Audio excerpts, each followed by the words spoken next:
السلام علیکم سامعین، یقیناً آپ سب خیریت سے ہوں گے اور آج کی ویڈیو بھی آپ کو پسند آئے گی۔ بسم اللہ الرحمن الرحیم۔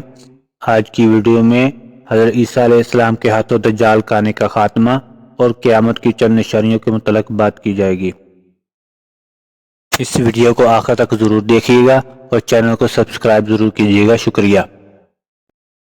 حضرت عیسیٰ علیہ السلام کان دجال کا خاتمہ نبی کریم صلی اللہ علیہ وآلہ وسلم کی کس تلوار سے کریں گے اور وہ تلوار اس وقت دنیا میں کہاں موجود ہے؟ حضور نبی کریم صلی اللہ علیہ وآلہ وسلم کی 9 مبارک تلواروں میں سے ایک کا نام البتار ہے۔ یہ تلوار سرکار دو عالم نبی اکرم حضرت محمد صلی اللہ علیہ وآلہ وسلم کو مدینہ کے یہودی قبیلے سے مال غنیمت کے طور پر حاصل ہوئی۔ اس تلوار کو سیف الانبیاء یعنی نبیوں کی تلوار بھی کہا جاتا ہے۔ اس تلوار پر حضرت داؤد علیہ السلام، حضرت سلیمان علیہ السلام، حضرت ہارون علیہ السلام، حضرت یسوع علیہ السلام، حضرت زکریا علیہ السلام، حضرت یحییٰ علیہ السلام، حضرت عیسیٰ علیہ السلام اور محمد صلی اللہ علیہ وآلہ وسلم کے اسماء مبارکہ کندہ کیے گئے ہیں۔ یہ تلوار حضرت داؤد علیہ السلام کو اس وقت مال غنیمت کے طور پر حاصل ہوئی جب ان کی عمر 20 سال سے بھی کم تھی۔ تلوار پر ایک ایسا نشان بھی بنا ہوا ہے جو بترا شہر کے قدیمی عرب باشندے اپنی ملکیتی اشیاء پر بنایا کرتے تھے۔ بعض روایات میں یہ بات بھی ملتی ہے کہ یہی وہ تلوار ہے جس کے ساتھ حضرت عیسیٰ علیہ السلام اس دنیا میں واپس آنے کے بعد کان دجال کا خاتمہ کریں گے اور دشمنان اسلام سے جہاد کریں گے۔ اس تلوار کی لمبائی 101 سینٹی میٹر ہے اور آج کل یہ تلوار ترکی کے مشہور زمانہ عجائب گھر توپ کاپی استنبول میں محفوظ ہے۔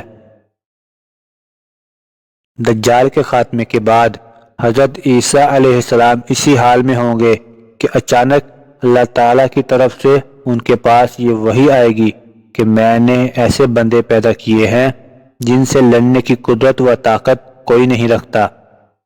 تم میرے بندوں کو جمع کر کے کوہ طور کی طرف لے جاؤ اور ان کی حفاظت کرو۔ پھر اللہ تعالیٰ یاجوج و ماجوج کو ظاہر کرے گا جو ہر بلند زمین کو پھلانگتے ہوئے اتریں گے اور دوڑیں گے۔ ان کی تعداد اتنی زیادہ ہوگی کہ جب ان کی سب سے پہلی جماعت بحر طبیعہ سے گزرے گی تو اس کا سارا پانی پی جائے گی۔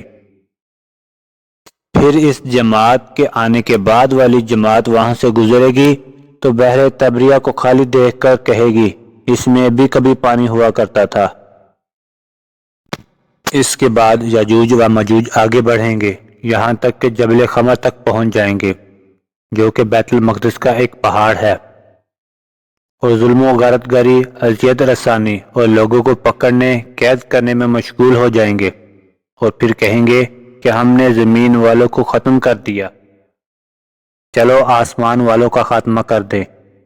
چنانچہ وہ آسمان کی طرف اپنے تیر پھینکیں گے اور اللہ تعالیٰ ان کے تیروں کو خون آلود کر کے لوٹا دے گا تاکہ وہ اس برم میں رہیں کہ ہمارے تیر واقعتاً آسمان والوں کا کام تمام کر کے واپس آئے ہیں۔ گویا اللہ تعالیٰ کی طرف سے انہیں ڈیل دی جائے گی، اور یہ احتمال بھی ہے کہ وہ تیر فضا میں پرندوں کو لگیں گے اور ان کے خون سے آلودہ ہو کر واپس آئیں گے۔ پھر اس میں اس طرف اشارہ ہے کہ دجال کا فتنہ زمین تک ہی محدود نہیں رہے گا بلکہ زمین کے اوپر بھی پھیل جائے گا۔ اس عرصہ میں خدا کے نبی اور ان کے رفقا یعنی حضرت عیسیٰ علیہ السلام اور اس وقت کے مومن کوہ طور پر روکے رکھے جائیں گے، اور ان پر اسباب و معیشت کی تنگی و قلت اس درجہ کو پہنچ جائے گی کہ ان کے لیے بیل کا سر تمہارے آج کے 100 دیناروں سے بہتر ہوگا۔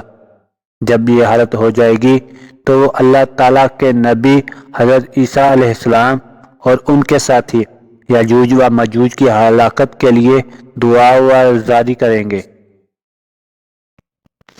بس اللہ تعالیٰ ان کی گردنوں میں نغف یعنی کیڑے پڑ جانے کی بیماری بھیجے گا، جس سے وہ سب یک بارگی اس طرح مر جائیں گے جس طرح کوئی ایک شخص مر جاتا ہے،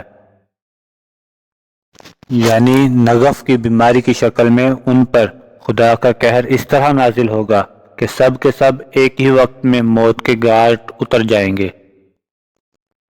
اللہ کے نبی اور ان کے ساتھی اس بات سے آگاہ ہو کر پہاڑ سے اتر آئیں گے، اور انہیں زمین پر ایک بالشت کا ٹکڑا بھی ایسا نہیں ملے گا جو یاجوج و ماجوج کی چربی اور بدبو سے خالی ہو۔ اس مصیبت کے دفع کے لیے حضرت عیسیٰ علیہ السلام اور ان کے ساتھی اللہ تعالیٰ سے دعا کریں گے۔ تب اللہ تعالیٰ اونٹ کی گردن جیسی لمبی گردنوں والے پرندوں کو بھیجے گا جو یاجوج و ماجوج کی لاشوں کو اٹھا کر جہاں اللہ کی مرضی ہوگی اٹھا کر پھینک دیں گے۔ ایک اور روایت میں یہ ہے کہ وہ پرندے ان لاشوں کو فہبل میں ڈال دیں گے۔ فہبل یہ دراصل ایک جگہ کا نام ہے جو بیت المقدس کے علاقے میں واقع ہے، دوسرے معنی گڑھے کے ہیں اور ایک معنی پہاڑ سے گرنے کے ہیں۔ مسلمان یاجوج و ماجوج کی کمانوں، تیروں اور ترکشوں کو 7 سال تک استعمال کرتے رہیں گے، پھر اللہ تعالیٰ ایک روز زوردار بارش بھیجے گا جس سے کوئی بھی مکان، خواہ وہ مٹی کا ہو یا پتھر کا اور خواہ صوف کا ہو، نہیں بچے گا۔ وہ بارش زمین کو دھو کر آئینے کی طرح صاف کر دے گی۔ پھر زمین کو حکم دیا جائے گا کہ اپنے پھلوں یعنی اپنی پیداوار کو نکال اور اپنی برکت کو واپس لا۔ چنانچہ زمین کی پیداوار اس وقت اس قدر بابرکت اور باافراد ہوگی کہ 10 سے لے کر 40 آدمیوں تک کی پوری جماعت ایک انار کے پھل سے سیراب ہو جائے گی۔ نیز دودھ میں برکت دی جائے گی، یعنی اونٹ اور بکریوں کے تھنوں میں دودھ بہت ہوگا، یہاں تک کہ دودھ دینے والی ایک اونٹنی لوگوں کی ایک بڑی جماعت کے لیے کافی ہوگی۔ دودھ دینے والی ایک بکری آدمیوں کی ایک چھوٹی سی جماعت کے لیے کافی ہوگی۔ بہرحال لوگ اس طرح کے خوشحال اور امن و چین کی زندگی گزار رہے ہوں گے کہ اللہ تعالیٰ ایک خوشبودار ہوا بھیجے گا جو ان کی بغل کے نیچے کے حصے کو پکڑے گی، یعنی اس ہوا کی وجہ سے ان کی بغلوں میں درد پیدا ہوگا، اور پھر وہ ہوا ہر مومن اور ہر مسلمان کی روح قبض کر لے گی، اور صرف بدکار اور شریر لوگ دنیا میں باقی رہ جائیں گے جو آپس میں گدھوں کی طرح مخلط ہو جائیں گے، اور انہی لوگوں پر قیامت قائم ہوگی۔ اس پوری روایت کو مسلم رحمۃ اللہ علیہ نے نقل کیا۔ آپ سب سے گزارش ہے کہ ایک دفعہ درود شریف پڑھ لیجئے۔ جزا اللہ عنا محمد ما هو اہلہ۔ اگر آپ کو یہ ویڈیو اچھی لگے تو چینل کو سبسکرائب ضرور کیجیے گا اور دوسروں کے ساتھ شیئر ضرور کیجیے گا۔ شکریہ۔